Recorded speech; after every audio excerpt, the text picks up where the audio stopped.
Do you know difference between package and module? Package and module అంటే ఏంటి అని ఈ వీడియోలో క్లియర్గా ఎక్స్ప్లెయిన్ చేస్తాను. సో ఇక్కడ module A, module B, module C total 3 ఉన్నాయి. సో నేను మాడ్యూల్ ఏలో ఫంక్షన్స్ రాశాను అనమాట. ఫస్ట్ వచ్చి అడిషన్, తర్వాత ఫంక్షన్ 2, ఫంక్షన్ 3 అని సో ఆన్ అలా ఇచ్చాను. సో ఇలా కలెక్షన్ ఆఫ్ ఫంక్షన్స్ ఉంటే దాన్ని మనం మాడ్యూల్ అంటాం. సో ఇప్పుడు ఈ ఫంక్షన్ ఉంది కదా, అడిషన్ ఫంక్షన్ అనేది, ఈ ఫంక్షన్ని నేను module below from module A import add అనే ఫంక్షన్ని ఇంపోర్ట్ చేసుకున్నాను.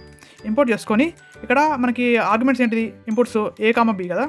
So A equal to 1, B equal 2 ఇచ్చా. ఇప్పుడు దీన్ని రన్ చేస్తే 3 వచ్చింది. సో ఇక్కడ మనం ఏదైనా ఫంక్షన్స్ రాస్తే, కలెక్షన్ ఆఫ్ ఫంక్షన్స్ ఒక ఫైల్లో రాస్తే, ఆ ఫైల్లో ఉన్న ఫంక్షన్స్ని మనం ఇంపోర్ట్ చేసి వాడుకోవచ్చు అనమాట. సో అది మాడ్యూల్.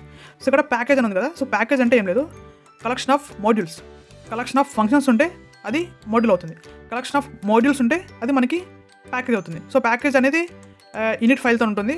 అండ్ తర్వాత మన సో ఆన్ ఎన్ని మాడ్యూల్స్ అయినా మనం రాసుకోవచ్చు. సో ఇది video. Please like this video and subscribe Python in Telugu.